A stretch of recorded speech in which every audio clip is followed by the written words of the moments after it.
Bom dia, irmãos, a paz do Senhor para você. Nós vamos iniciar uma nova revista da nossa escola dominical.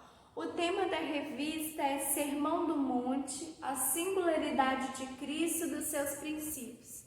Eu creio que Deus tem muito a ministrar ao nosso coração através dessa revista e também que vai ser uma bênção nas nossas vidas, amém, meus irmãos?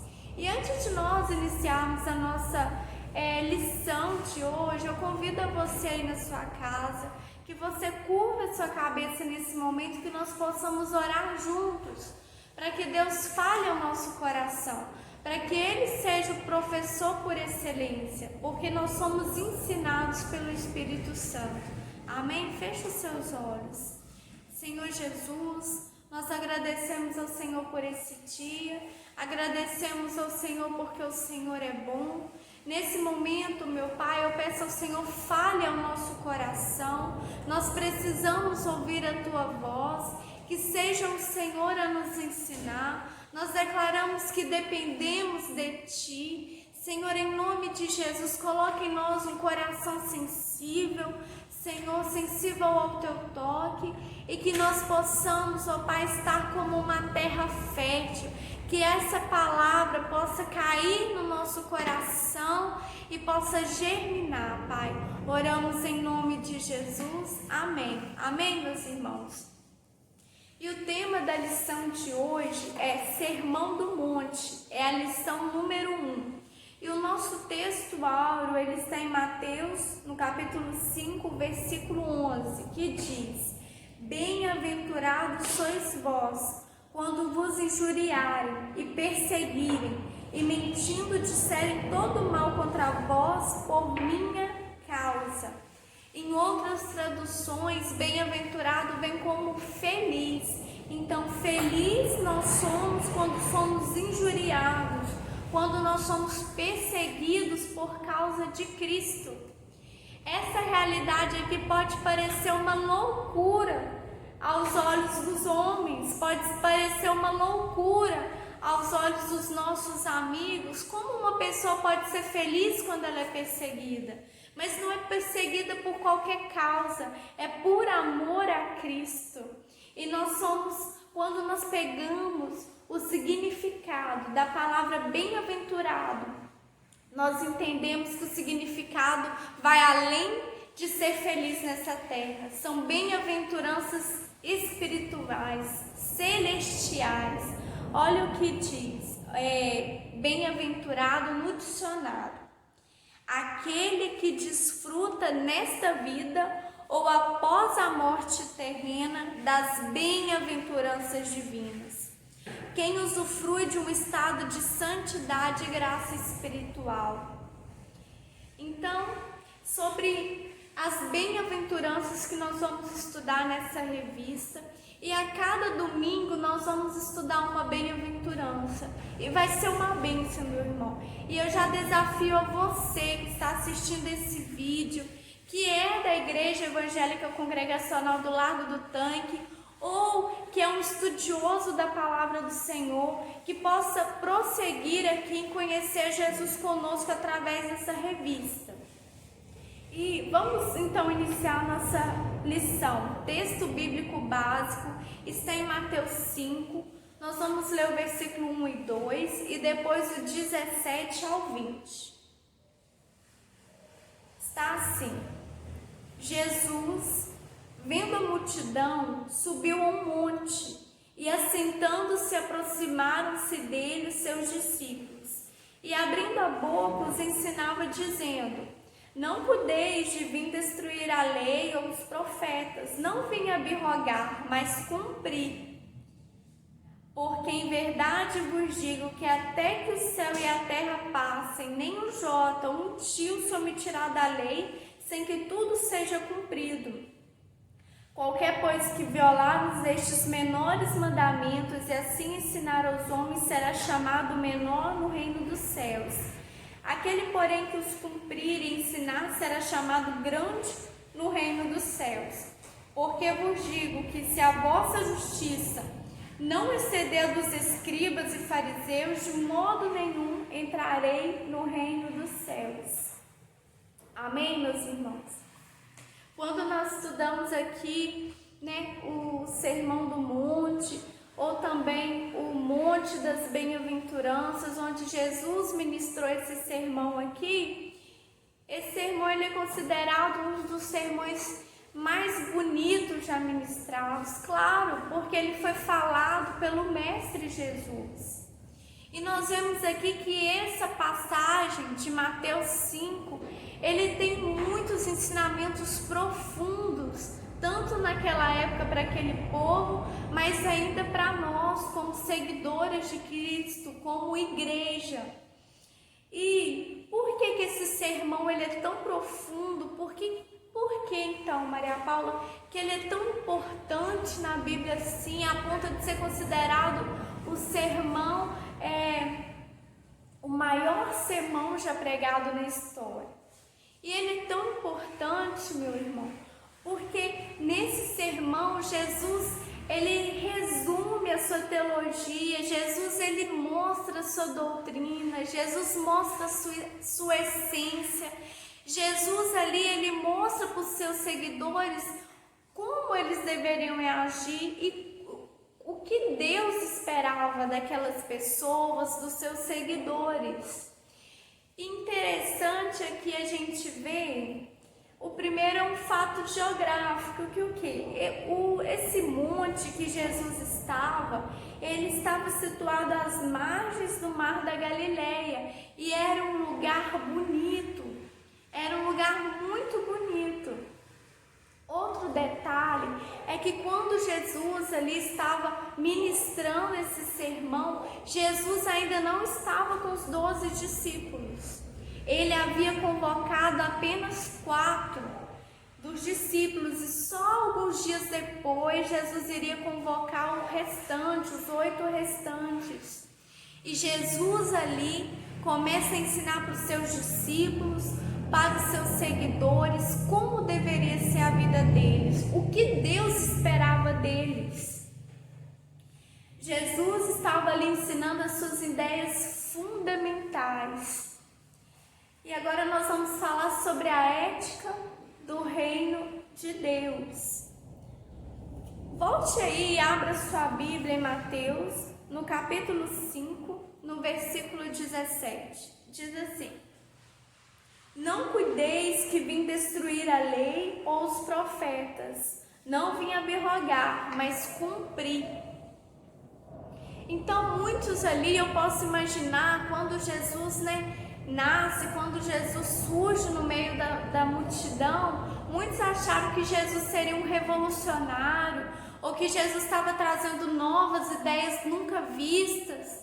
Mas a primeira coisa que Jesus fala nesse discurso, nesse sermão lá no monte, onde ele estava cercado por uma multidão, Jesus fala que ele não veio destruir a lei, Jesus não veio revogar a lei que havia sido ensinado pelos profetas, os 10 mandamentos, não. Jesus fala: olha, eu vim cumprir. Eu vim confirmar a lei. E quer um exemplo, meu irmão? Abra sua Bíblia em Isaías, no capítulo 9. Isaías, capítulo 9. Para você entender que Jesus realmente estava ali cumprindo a lei, cumprindo o Antigo Testamento. Isaías 9. No versículo 6 diz assim: porque um menino nos nasceu, um filho se nos deu, o governo está sobre os seus ombros e o seu nome será Maravilhoso Conselheiro, Deus Forte, Pai da Eternidade, Príncipe da Paz. Nesse momento aqui, nessa passagem, o profeta Isaías, há mais de 740 anos antes de Cristo, o profeta Isaías já estava falando sobre Jesus. O profeta Isaías já estava profetizando sobre o nascimento do Messias. Já estava falando como seria o nome dele, como ele seria considerado. E nós vemos o que? Quando Jesus nasce, essa profecia ali se cumpre.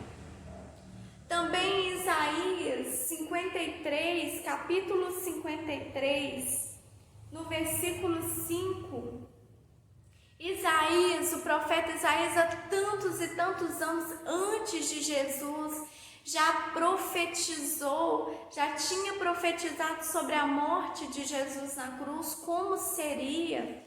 Olha, 53, versículo 5. Mas ele foi transpassado pelas nossas transgressões e moído pelas nossas iniquidades. O castigo que nos traz a paz estava sobre ele, e pelas suas pisaduras nós fomos sarados. Então, quando Jesus, ele morre por nós ali naquela cruz, essa profecia se cumpre. Então, Jesus ali, a primeira coisa que ele fala nesse monte é que ele não estava vindo revogar, mas ele estava vindo cumprir a lei. E no discurso de Jesus, ele fala também outras coisas que está em Mateus. Só um exemplo para vocês, para que vocês entendam, meus irmãos.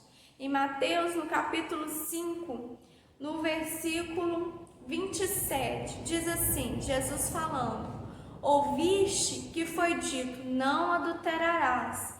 Eu, porém, vos digo, qualquer que olhar para uma mulher com intenção impura no coração, já adulterou com ela.